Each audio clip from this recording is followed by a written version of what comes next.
Hey everyone, welcome back to another episode of Anything Goes a Journey Home. I know what you're thinking. Holy cow, 2 weeks in a row. What is wrong with you, Andrew?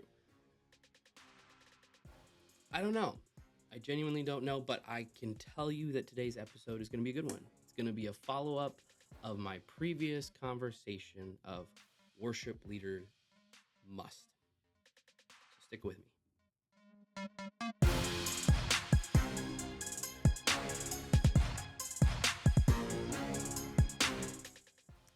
Welcome to Anything Goes, a Journey Home, a place to find hope, encouragement, inspiration, and motivation to do the same on your journeys wherever they may take you. I'm your host, Andrew Geist. I'm so glad to be here with you today. So a good friend of mine, actually, who listens to the podcast, reached out to me and told me that my last episode, my editor sucked. Talking about myself here. Apparently my audio was not very good, so I'm going to do a quick rundown of the episode from last week in case you missed it, and I'm going to make sure that you can hear me talking in today's episode. So I'm a worship leader, and I have been a worship leader for 15 years. I've served in churches as small as 100 people to churches of over 2,000 people, and I am currently serving in a church of about 1,000 to 1,100 people on a Sunday every week. And the three things I talked about a worship leader must do is they must be humble, they must be confident, and they must be growing. The idea being that a worship leader must be humble and realize that their ministry is not their own. Recognize that their job is not to outthink their senior pastor, nor to subvert their pastor, but to lead humbly and obediently to those in leadership over them, including the senior pastor, executive pastor, or elders, whatever situation you might find yourself in. And that's difficult, but it's important. The next thing is being confident. Oftentimes, confidence gets confused with arrogance and then subsequently seems like it undermines the concept of being humble. The reality is you can be humble, but you can also be confident, i.e., be the person who is the point and the one who is the most confident in what you're doing in your position. If you're the worship leader, you should be the one who's most confident on your instrument, whether that's singing, whether that's playing guitar or doing both, and then some. That's also being confident and being able to answer at least a minimum of the most simplest of answers with any of your volunteers, whether that's production, whether that's media, whether that's communications. All of those things, you should be at least reasonably confident with those things.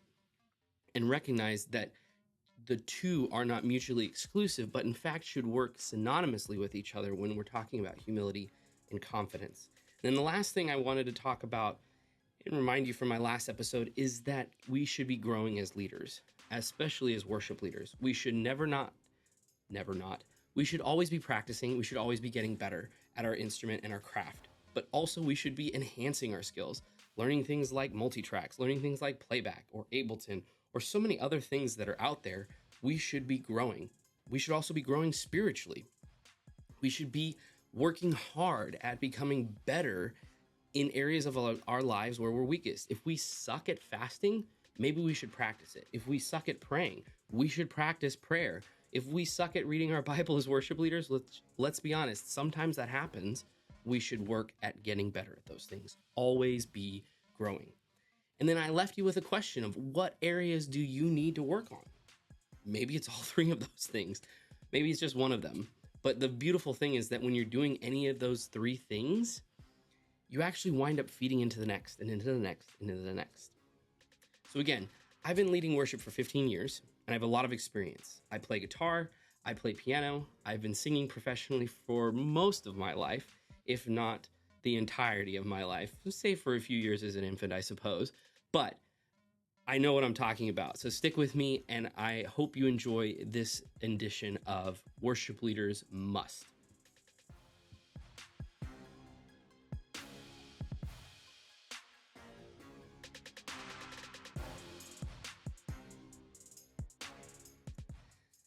Well, welcome to today's episode, and today I want to talk about what worship leaders must do. As I said, I'm a worship pastor. I've been doing this for a long time. And I have seen a lot of training material out there. I've seen a lot of websites out there that are going to be charging you an arm and a leg for stuff that is very helpful and are useful tools, but oftentimes it's not practical or it's not within the budget for you to do. And at the same time, they've turned it into a lot of coursework. Essentially, you're going back to school, which isn't inherently a bad thing. But my hope is that with these simple podcast episodes, I can give you some very practical advice that people have given me over the years that has helped me and I have found very useful. So the first thing I want to talk to you about is the idea is that worship leaders must stop chasing you fill in the blank. When I say stop chasing, I mean that they need to stop chasing what ministry success looks like. Ministry success looks different for different church cultures and different church environments. If you're working at Elevation, ministry success looks like their culture. If you're working at a small church in middle America, your definition of success looks very different. And frankly, all of those things are really defined by the leadership that is over you, which goes back to my original point. Worship leaders must be humble and be obedient and follow their leadership. If you have a leader who has no desire to grow their church but wants to stay in a very small church, then you need to stop chasing the idea that you need to be the next Matt Brock or Brandon Lake. You need to start embracing the fact that you need to chase after being the next worship leader of the church that you're in now. This is also stop chasing after what other people around you are doing. I live in Texas, and there's a great many churches around us of varying denominations and varying backgrounds, and they all do things differently than how I do things at my church now. And I watch them, but I don't do what they're doing. I might take a few things and cherry pick some ideas, but for the most part, I'm not chasing after what they're doing because that's not my church's culture. In fact, I try to cherry pick the things that I think would fit our culture here at the church I'm serving at now.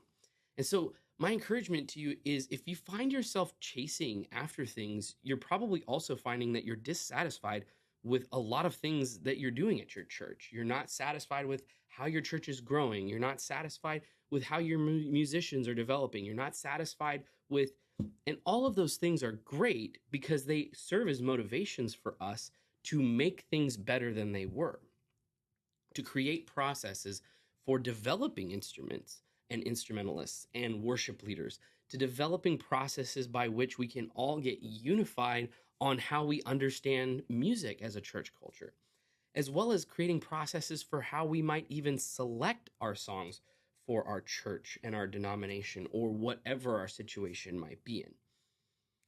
Now, I'm talking to the church worship leader who is serving like I am, who is at their church and has been at their church for 2 years, 5 years, 15 years, 20 years. A gigging worship leader is probably not going to find what I'm sharing very useful because honestly, every week it's a new church. That's not a bad thing, but just so we're clear on the audience I'm trying to reach. The next thing that I think worship leaders must do is worship leaders must stop rebelling against their leadership.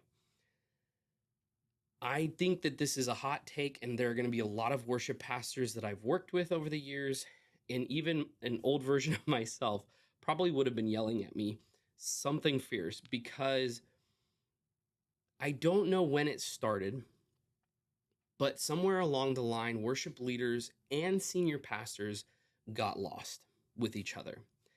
They got lost on this idea that the only creative person in the working relationship of senior pastor and worship pastor is the worship pastor. And the only person who has any theological experience or theological value to add to the conversation is the senior pastor. Let's face it, that is not a good recipe for a good working relationship. If I, as a worship pastor, step into my working relationship with my senior pastor already believing that a senior pastor has no creative bone in their body, then I have failed him as a servant because I am there to serve his vision, not my own.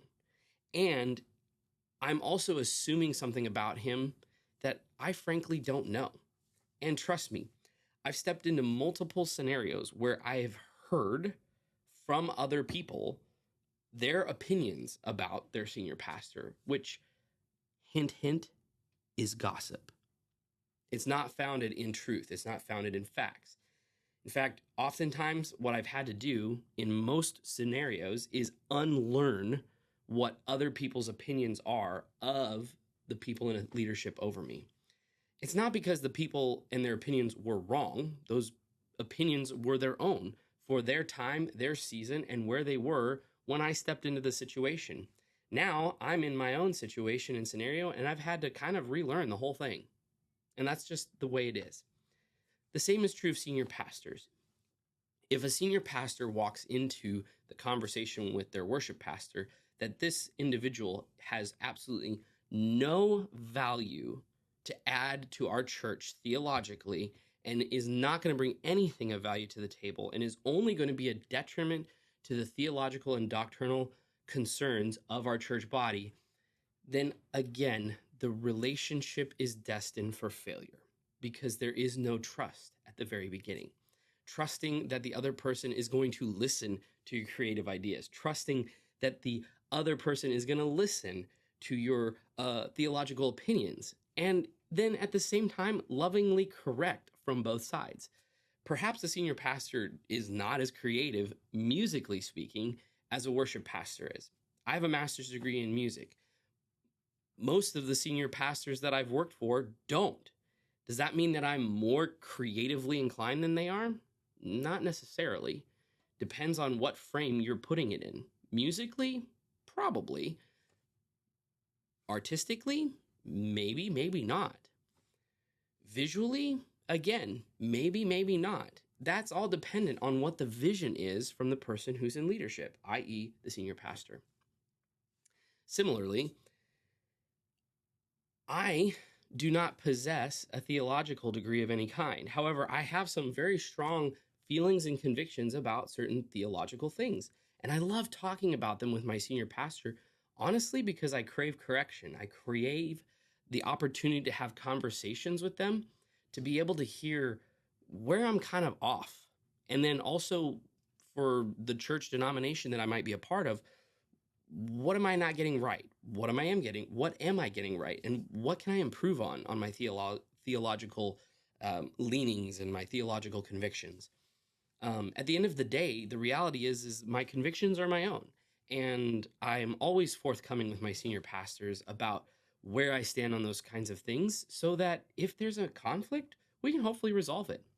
But if I step into that kind of conversation and the senior pastor has already written me off because I don't have a theological background or any theological schooling of any kind, then I already don't feel a sense of trust between the two of us because he's already looking down on me because I don't hold the same theological weight that he does in the course of a conversation about theology. And then finally, worship leaders must stop defining fill in the blank. Stop defining excellence as elevation or Hillsong, or defining excellence as you name it, or stop defining what good performance is versus bad performance.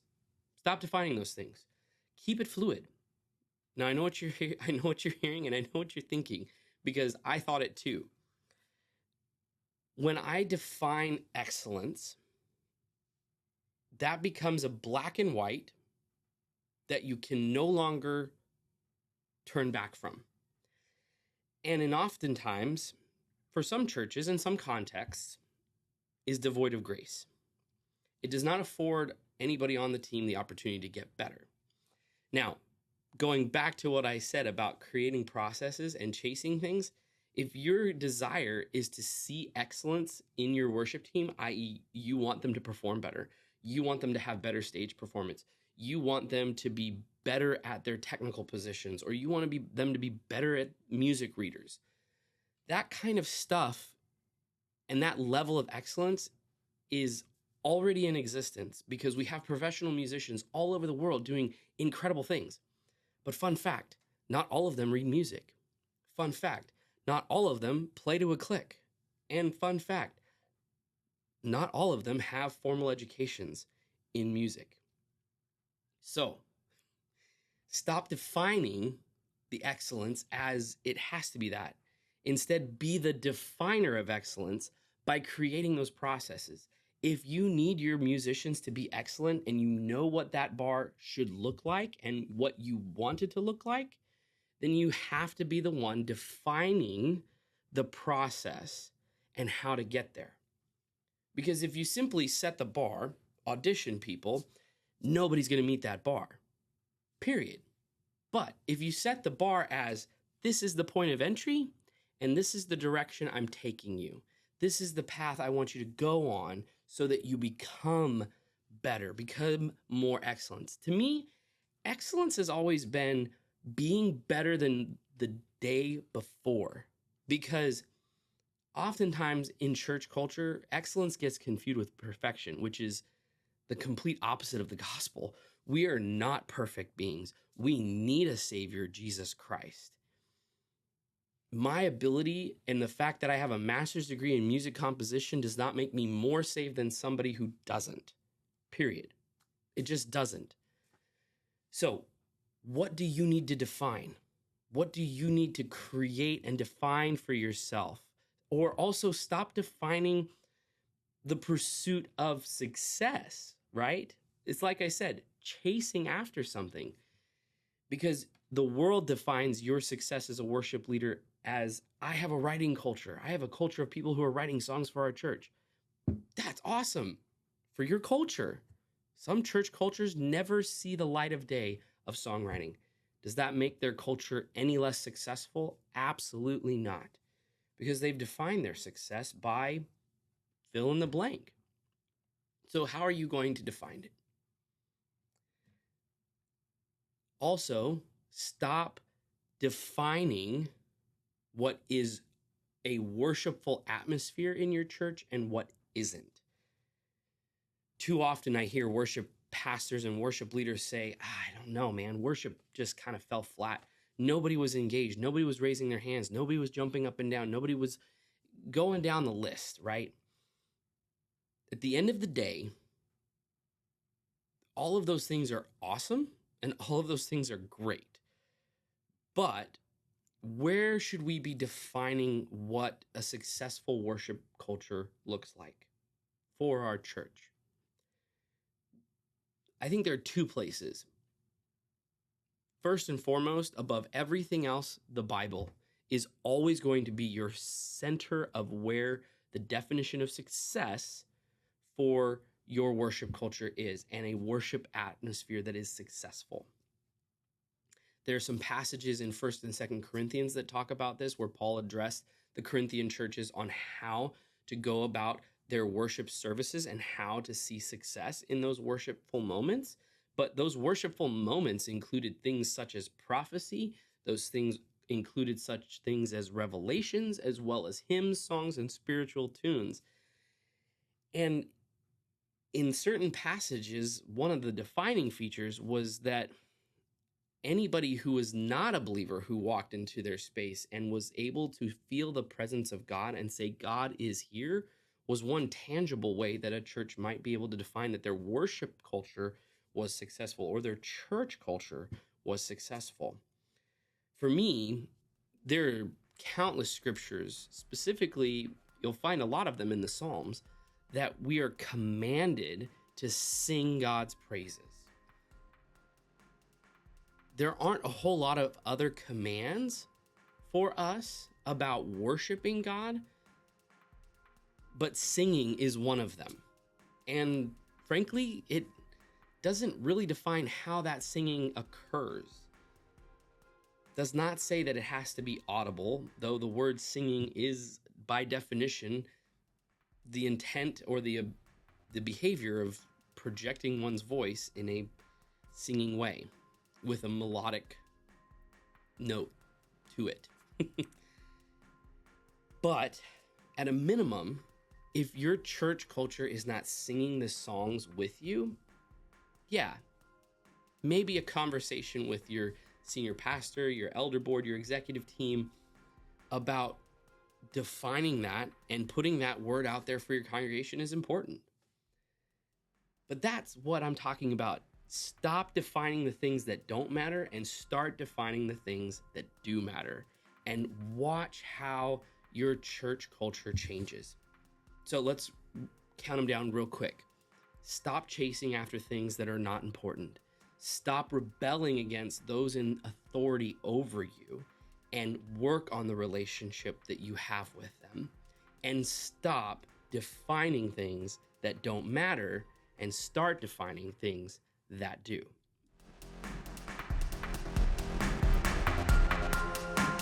So I want you to do something. Ask yourself this question: what do you need to work on? Do you need to work on not chasing things that don't matter for you, for your personal life, for your spiritual life, for your church culture, for your worship culture, for your worship team, your tech team, you name it? Do you need to work on not rebelling against your leadership over you? In other words, do you need to stop seeing your senior pastor, your elder board, your executive pastor, your executive team as out to get you, or they don't see things like you do, or they're not as creative as you? Maybe you need to stop rebelling against that. Because as I've learned over the years, if a worship leader can't submit to the authority that has been put over them, I find it very difficult to believe that they are going to be able to submit to the authority of God in their life and the word of God in their life long term. So really challenge yourself on stopping yourself from rebelling against those who are in authority over you. Do you need to work on not defining things that don't matter and work on defining things that do matter, whether for your ministry, for yourself personally, for yourself spiritually, or defining things to your leadership that maybe they haven't thought about that are important and should be important parts of your church culture? Having those proactive conversations are so important. And if you haven't caught on over the last couple of episodes, one of the key features in all of these things and all of these things being successful in your life, whether you are a worship leader or just serving in church, communication is everything. So be sure to talk to those around you about the things that you're dealing with. Talk to your team and tell them the things that you're wrestling with. Don't be afraid of getting feedback, but also use discernment and recognize that asking 20 people on your team to give you input might not be the most valuable thing for you to do, because that's a lot of input and you're only one person, or you might be only one team leader. So be discerning, be careful, and use wisdom, as the word of God says.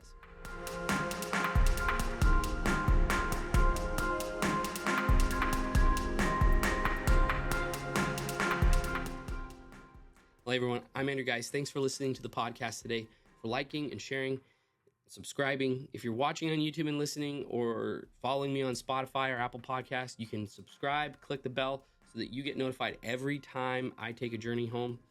If you'd like to support this podcast, there is a link below and in the show notes. You can find all previous seasons and episodes from this season at ajourneyhome.blog and connect with me at aguysproduction.com or through the socials below and in the show notes. Be kind to each other, show faith, love, and hope to those who need it. Have a great week. I'm going home.